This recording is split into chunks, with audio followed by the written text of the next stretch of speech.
Okay, back again, because I realized that I didn't make a video, although I showed you that we cleaned the plug of the coil. I didn't show you about the maintenance of cleaning the socket on the actual detector, because this is where a lot of dirt can build up from putting the plug in and out, etc., changing coils, dust when you're out in the field, especially pipe clay, that sort of thing. To give you an idea, I did actually make a video before this, but I realised that after watching the video myself, I was actually, by lifting up, I was actually out of view from what I was actually doing. But that'll give you an idea of the dirt that has come out of just that socket, just from a bit of cleaning. So I'll do it again for you, and we can go over there. We can go over there, and I'll just show you what I do. Now we can use IPA alcohol or electrical cleaning solvent. Myself, I use both. I mainly use electrical cleaning solvent rather than the IPA, but if that's all you can get, then that's fine. And you can just, I'll use that, just so you know. And what we want to do is just a little bit of alcohol on that. Put the lid back on. Over there. And just the same as the plug, what we're going to do is just come in and just clean those pins as best we can in the middle. I've already cleaned this one, so it's clean, and also around the edge where the collar contacts the socket, which pulls the socket in, plug into the socket, because that is your point of reference of your earth, etc., on the actual socket. And then you can do the same with the socket on this side, around this edge. You'll get some dirt and grease and grime and all that sort of stuff. Again, we just put in a little bit of alcohol.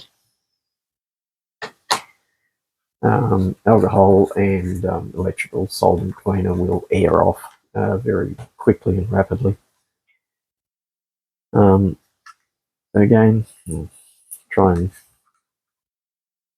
keep out of everybody's way. I'm just going around this little tiny edge here and the threads and the fascia, just to, as you can see there, cleaning off all of this old dirt and dust that builds up over time.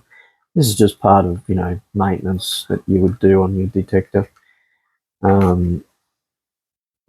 Periodically, every 6 months or so, depending on how much you use the detector.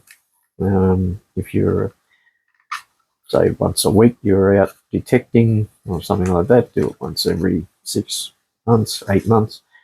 If you were taking longer than that, between detecting, say, once a month, well, then you could do it once a year. There you go. So there's the dirt came out of there. You'll have to forgive me for my voice because I've got COPD and asthma at the moment due to the fires we went through. on the way back from doing the testing yesterday. So we just run over that, clean it up, get rid of any leftover residue, you know, like so.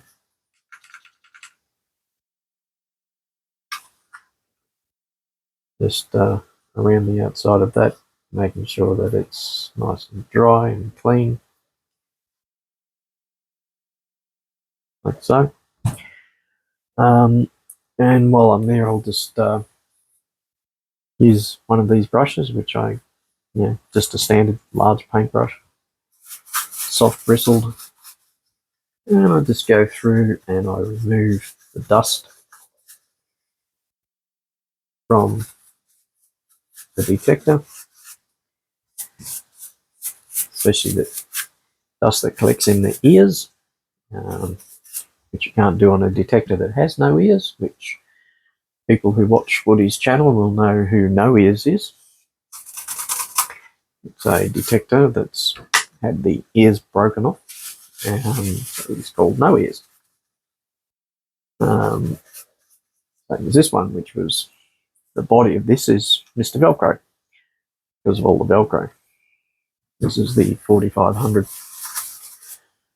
Now, another thing I do is to clean out these rails, because they get a lot of dust in them.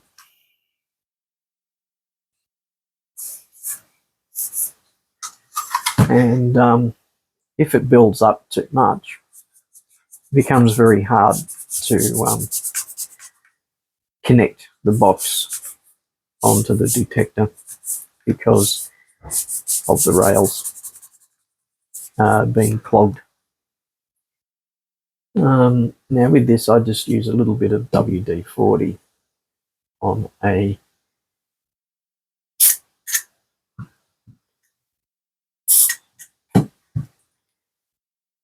and that'll just clean and lubricate in those rails.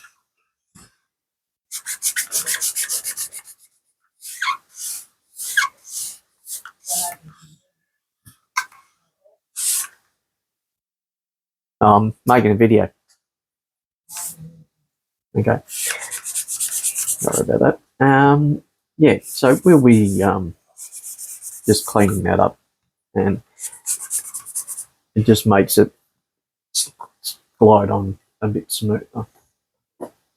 And yeah, and that's just part of your regular maintenance, just making sure that it's free of dust. Dust is your worst enemy with any electronics.